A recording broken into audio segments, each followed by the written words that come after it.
Hello everyone, this is Kubo, and this is my laundry talk.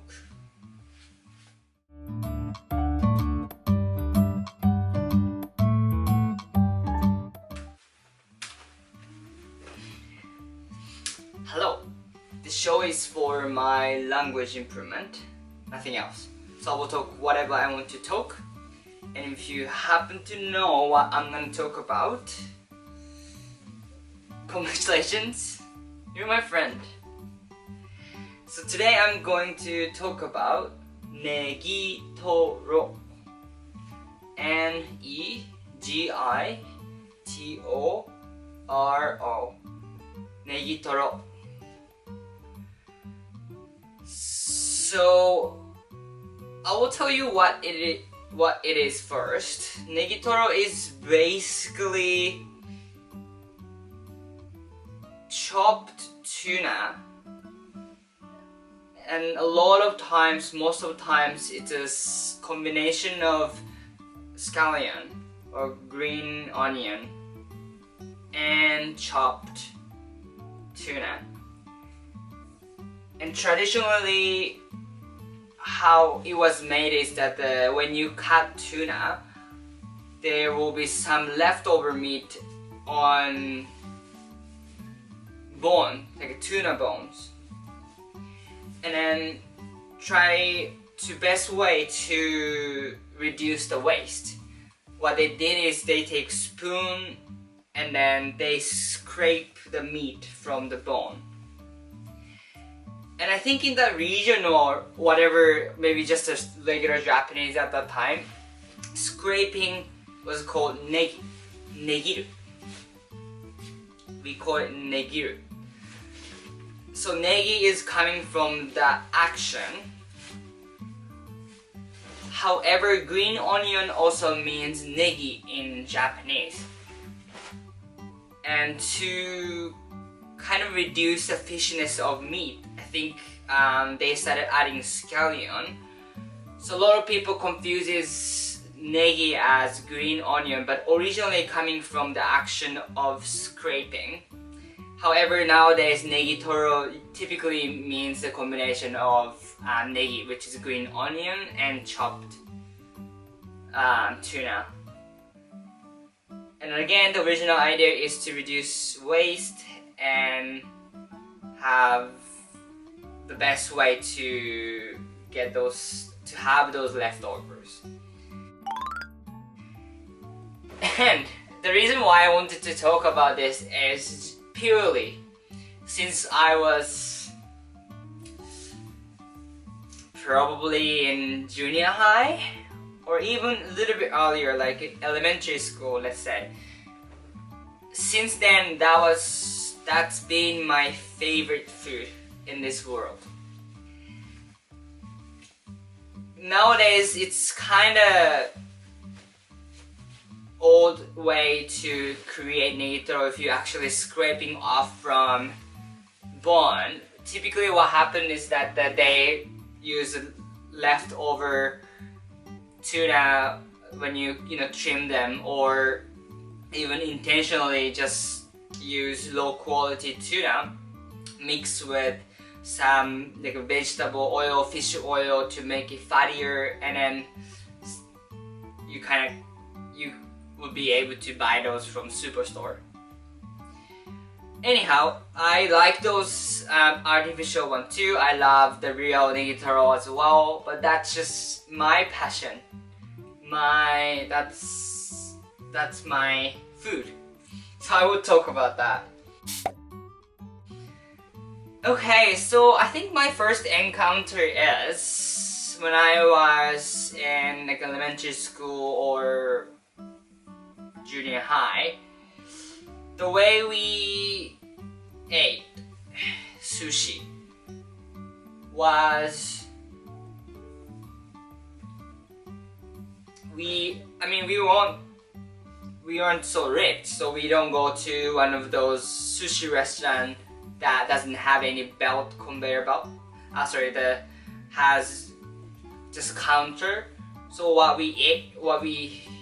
how we ate sushi was go to Sushi Go Round. Those, if you have seen one of those restaurants has conveyor belt, and then they carry around the plate and sushi around the restaurant, and that's where we often ate sushi. And then one of popular item there is Negitoro, which is chopped tuna with scallion, green onion. And then those fake ones typically mix with oil. It's sometimes fish oil, sometimes shortening. It depends on the situation. I love those fake ones too. I almost prefer fake one. And then if you have it once, it's almost like a pate. Like fresh tuna pate. I just love them so much. I'm trying to remember my exact first time. But I just do believe I met that food in Kappazushi, which is one of the major sushi conveyor belt restaurant in Japan. It used to be. It's not big anymore, I think, because of, competitor is getting bigger kind of thing. However, yes, that was my first encounter, and my little dream, which I think already happened, so it's kind of came true without me doing it. But when I came to Canada, I quickly realized that there's no Negitoro here. Afterwards, when I started working for wholesaler who imports Japanese products, said it's under regulation that you cannot import. And the reason being that for the fake one, again, they mix with some oil, and those oil is prohibited to bring it in. I don't think it's bad for your body per se, but there's a lot of regulations in terms of the animal product. So I think just those oil happen to be under those regulations. I was quite sad, and a lot of restaurants try to produce Negitoro, right? I think if you go to Japanese restaurant and if it's owned by Japanese, typically they have Negitoro. But what they do is that they mix with fatty side of albacore tuna and then mix with scallion. Sure, it's not terrible. It's just not what I'm looking for. It's not buttery. It's rather fresher, and that's not what I want. What I want is a little bit gross and a little bit of pate kind of texture. It's not silky. It's I think pate is the exact feeling, but if you don't know pate, what else? Is there any custard? Tuna custard? Okay, the more I say, the grosser it sounds. But it's just so good. There's no it's not fishy. It's not fishy either. It's very, very nice. Very nice.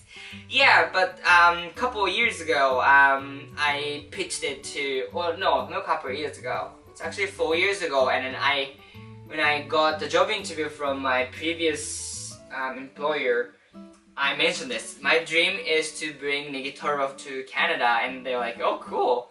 Well, you're hired." And I was so excited. And a couple of years ago, we had some testing from Vietnam that they do make Japanese Negitoro that you can get in Japan. Was it the best Negitoro I've ever had? No, absolutely not. However, that was the best one that I have had in Canada. So I was so excited about it. I was so excited. but I left the company. So I don't know if they've started or not. But around that time, I just realized that there's one company who actually import Negitoro that I love. And the restaurant is, or I don't know which company it does, but I know one place that sell or serve Negitoro, which is Gyo in Richmond. I don't know, whenever I go there, I always ask them like if I can buy those Negitoro in a bulk. Like I'm happy to pay for, you know, extra or whatever they charge, but they always say no. So sad, but that's my passion. So I've been talking about a little bit serious. I just wanted to talk about my favorite food. And now what I'm gonna tell you is that I want to spread this word, right? I want to spread that Negitoro is one of the best food in the world. So I'm gonna tell you how to make it. The easiest way is just buy tuna. Ahi tuna works or awako works too.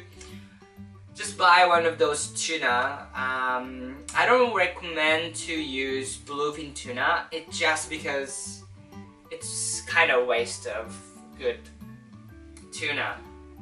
As much as I love Negitoro, I don't think it's necessary for you to use so high-end food, so high-end tuna. It's probably nicer to eat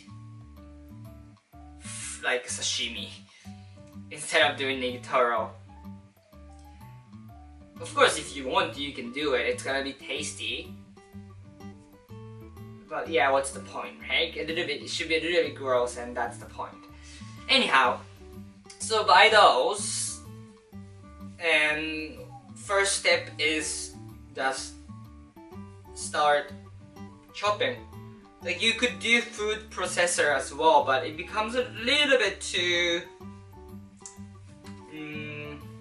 what's the word?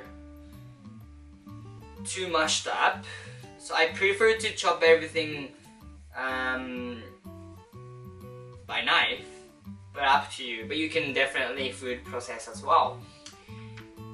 And once it's like nicely blended or nicely chopped up, you add little bit of mayo, Japanese mayo ideally, and also add a little bit of shortening, like the one you use for baking. And again, start chopping them up again and blend well. You start using the flat side of knives as well to just smooth it out, mix them well. And the base is done. And then afterwards what's gonna happen is just start chopping negi, which is green onion. And all you have to do is serve with rice, sushi rice, or you can even do some cabbage with Negitoro and cracker, however you want to do, but it's so tasty and it's so buttery and it's just the best food in the world.